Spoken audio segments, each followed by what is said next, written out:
প্রথমে আমাকে বিভিন্নভাবে ভয়ভীতি দেখায়। পাবনা টেক্সটাইল ইঞ্জিনিয়ারিং কলেজের অ্যাপারেল ইঞ্জিনিয়ারিং বিভাগের শিক্ষার্থী আজমল হোসেন 2022 সালে কলেজটিতে ভর্তি পরীক্ষায় তাকে প্রক্সি দিতে বাধ্য করেন শাখা ছাত্রলীগের 2 নেতা। আজমলের অভিযোগ, তার মতো মেধাবী আরও কয়েকজন হয়েছেন এমন ভুক্তভোগী।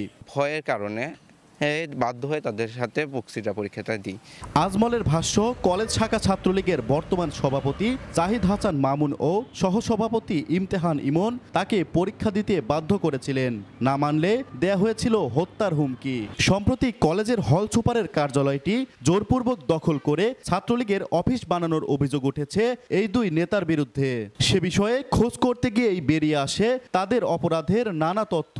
জাহিদ মামুন ভাই তার আধিপত্য বিস্তারের জন্য আর কি ক্যাম্পাসের প্রত্যেকটা ইস্যুতে দেখা যাচ্ছে তার পারমিশন ছাড়া কিছু করা যাবে না। জাহিদ হাসান মামুন, ওর পরীক্ষা ছিল না কিন্তু ও প্রবেশ করে, ওকে আমি মানা করি, তো তখন সে আমার সাথে মিসবিহেভ করে।